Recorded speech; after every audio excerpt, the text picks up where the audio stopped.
From Hollywood, it's time now for... Johnny Dollar. Ansel Garrett, Johnny. I was out when you phoned a minute ago. Ants, get over here fast. What's the matter? I'm trapped in the office of Jensen's boathouse. Trapped? Look, I've got no time to explain. There's a man outside with a gun, and I can't hold him off much longer. Who is it? I don't know, but I've got a strong hunch it's the one who murdered Russell, and he's trying to do likewise to me.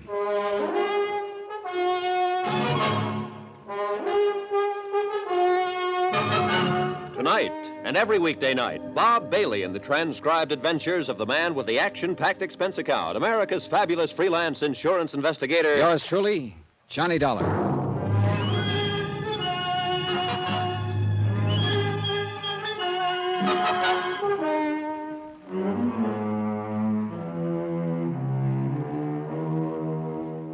Expense account submitted by Special Investigator Johnny Dollar to Amalgamated Life Associates, Home Office, Hartford, Connecticut.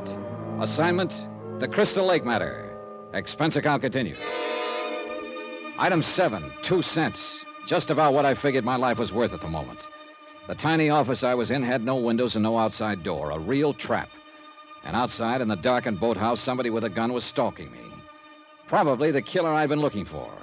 But now he was looking for me. I stacked what furniture there was against the door. He started throwing his weight against it, and it couldn't last very long. There was nothing I could do but wait. Hold it! Right behind! Right then, the sound of Ance Garrett's voice outside was just about the sweetest music this side of heaven. Drop the gun! Drop it! You okay, Johnny? Yeah, just a minute. I'll get this stuff away from the door. Okay. Light switch here somewhere. There.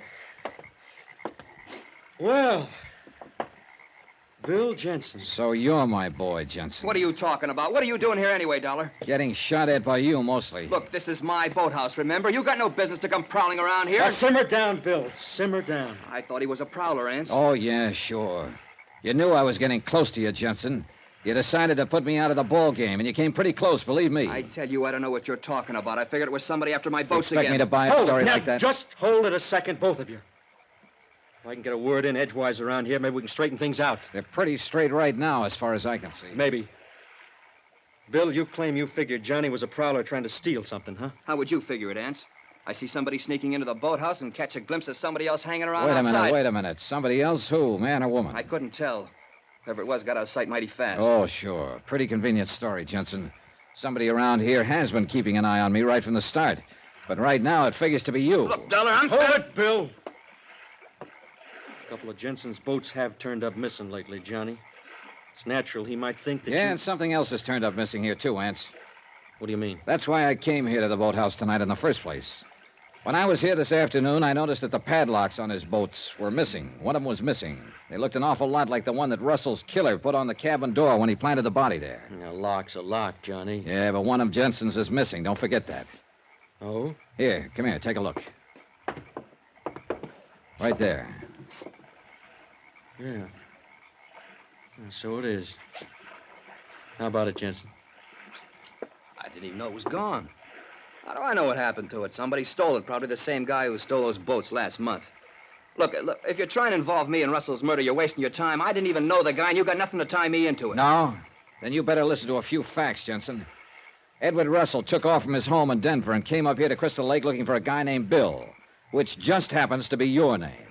Half a dozen other Bills in town, too, Dollar. Now, what does that prove? Russell's body was found in Bixby's vacant cabin when Bixby brought a prospect up to show him the place. Bixby's lock had been taken off the door and a new one put on. Your padlock, Jensen. I already told you somebody must have stolen it from Then me. I come around to your boathouse here to check on the locks, and you start throwing shots at me. You figure it out. You haven't got a case against me, and you know it, Dollar. Just the same, Jensen, you better come down to my office with us. I got a few more questions I want to ask you. And I'd like to check your gun against the slug that killed Russell. Go ahead. Check it. Sure, I'll come down with you, Ance. I want to get this straightened out, too. But let me tell you something, Dollar. Next time you come around my boathouse without a search warrant, I won't miss. We questioned Jensen for an hour, but he didn't change his story. He kept denying any connection with the murdered man, Edward Russell, or his wife, Leona. Afterward, Ance and I went into his office.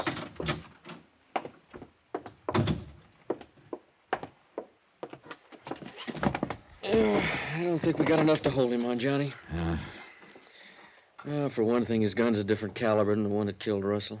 Oh, sure, he could have used a different gun, but we'd have to find it to prove anything. Well, what about the padlock? That's a point, all right, but it's our only point. Somebody could have stolen it, like Jensen said. A frame? Could be. Jensen sure sticks to his story. Yeah. I threw everything I could think of at him, but he didn't crack an inch. Well, after all, Johnny, you were out of line going into his boathouse like that. So I should have had a search warrant. There wasn't time.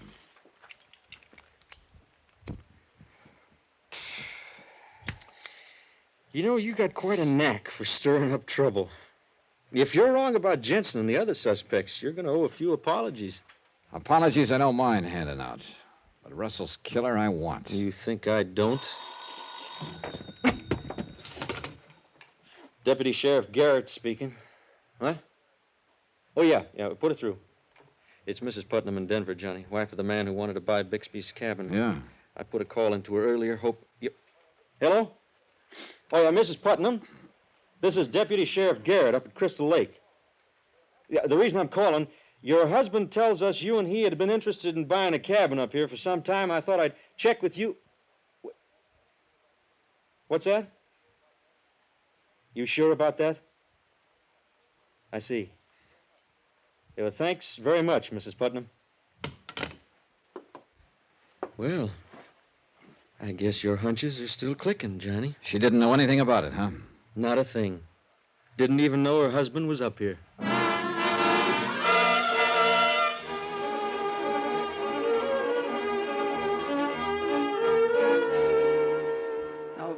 Look, gentlemen, I've already told you all about it. I saw Bixby's ad in the paper about his cabin here being for sale.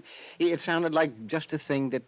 That you and your wife had in mind, Mr. Putnam? Yes, exactly. So You can hold it right there, Putnam. You lied to us. I most certainly did not. Your wife doesn't seem to know anything about it. Oh, my wife? Good Lord.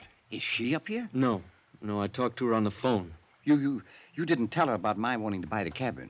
Yeah, Putnam, I did. You lied, Putnam. And there could be a pretty good reason for it. Look, You knew Bixby's cabin was empty. You could have planted Russell's body there and then pretended to want to buy the place so Bixby would open it up and the body'd be discovered. It'd make a pretty good cover for you. Oh, gentlemen, please. I'm in enough trouble as it is right now without you piling more on. I had nothing to do with Russell's murder. I didn't even know the man. What do you mean about being in trouble, then? Oh, with my wife. Look, it's probably hard for the two of you to understand. You don't know my wife. Don't know your wife? What about? I did lie about her wanting the cabin. She didn't know anything about it. We know that. I just wanted a place to get away from her once in a while.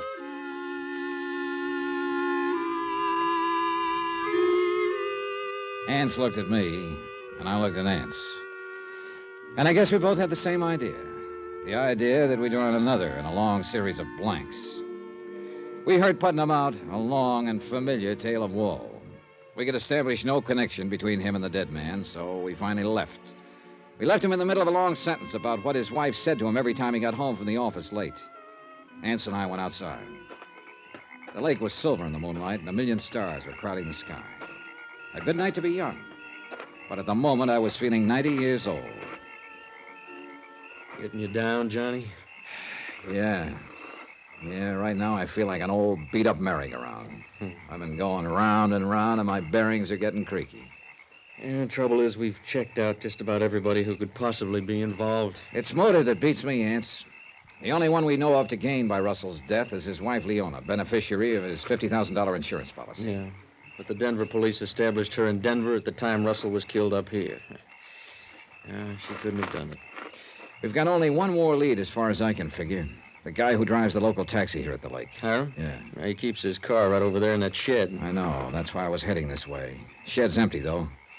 Benny Norton told me when she was with Russell the night he got killed, his Hiram came up and told Russell somebody was looking for him, drove him away. Well, Hiram could have a line on the killer. But I can't seem to get a line on Hiram. I've tried to call him half a dozen times. I've left a message for him to contact me, but I haven't had a word from him. I don't like it. Our boys are looking for him. No sign yet. Well, we're not getting anywhere right now. Hey, look, if you're off duty, Ance, I'll buy you a drink in the hotel room. I am. It's you got a deal. course, there's one possibility been in the back of my mind all along, Johnny. And probably in yours, too. You mean the killer could be somebody we don't even know about, a stranger? Yeah. Yeah, those are the toughest ones to crack. I know. Lobby's kind of crowded tonight. We're getting into busy season.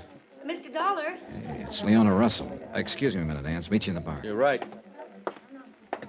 Good evening, Mrs. Russell. I didn't know you were still here. I'm leaving in the morning.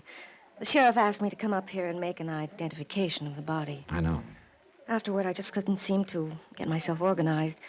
I took one of the hotel cottages for a day or two. Such a peaceful spot up here. It's hard to believe. Yes, I understand. Mrs. Russell, your husband came up here apparently looking for a man named Bill. I've questioned 2 Bills so far, Cullen the bartender and Jensen the boatkeeper. Those names mean anything to you? Not that I recall. That's what's so terrible about this whole thing, Mr. Dollar. There just doesn't seem to have been any connection between anybody up here and my husband. Why would anyone have done it? That's a good question, Mrs. Russell. And right now, we don't seem to have an answer for it. I went into the bar, but Aunt Garrett was nowhere in sight. The bartender told me he'd been called away. Expense account item 8, 75 cents, 1 drink. I waited. Still no Garrett.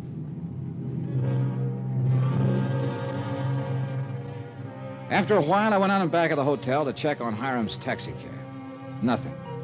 The message I'd left him was still there. I went back into the bar, but Ants didn't show up. Finally, I went up to my room.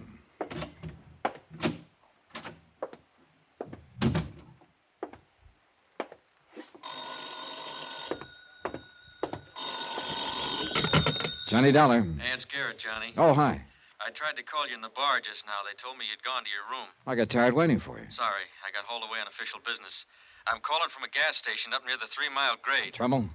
Plenty. Johnny, seems like when you go looking for people, it always turns out to be bad luck. For them. What do you mean? You came up here looking for Russell. He turned up dead. Now you've been looking for Hiram, the taxi driver. Don't tell me. Afraid so. We just fished his body out of a ravine.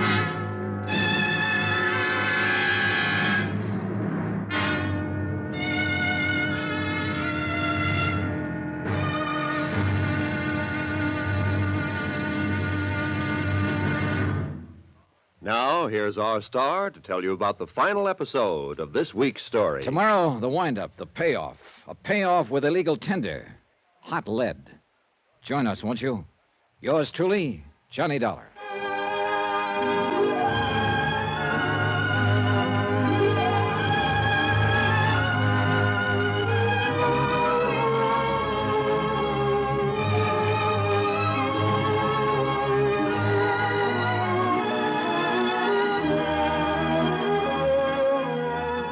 Yours truly, Johnny Dollar, starring Bob Bailey, is transcribed in Hollywood. Written by Robert Reif, it is produced and directed by Jack Johnstone. Be sure to join us tomorrow night, same time and station, for the next exciting episode of Yours truly, Johnny Dollar.